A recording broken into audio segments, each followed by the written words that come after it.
Employers hired new workers in April, but did so at the slowest pace in 7 months. More Americans also dropped out of the workforce. The good news, says Bankrate.com's Mark Hamrick on Skype, is that wages grew.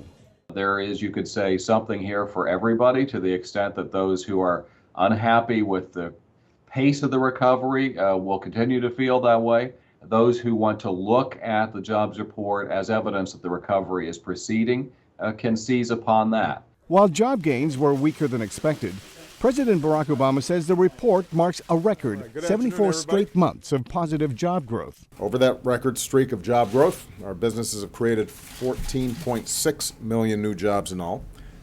Wages have been rising at an annual rate of more than 3% this year. So unemployment has been falling and wages have been rising.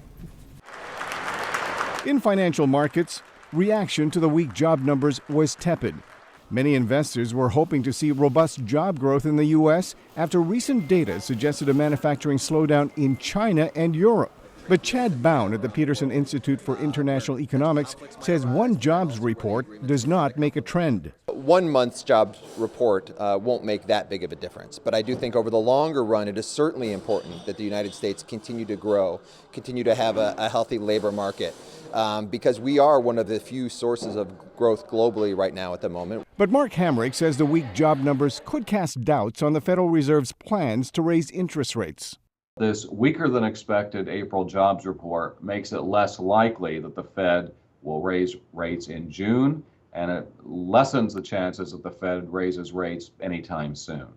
The U.S. Central Bank, which depends heavily on economic data, will have one more jobs report to digest before its next meeting in June.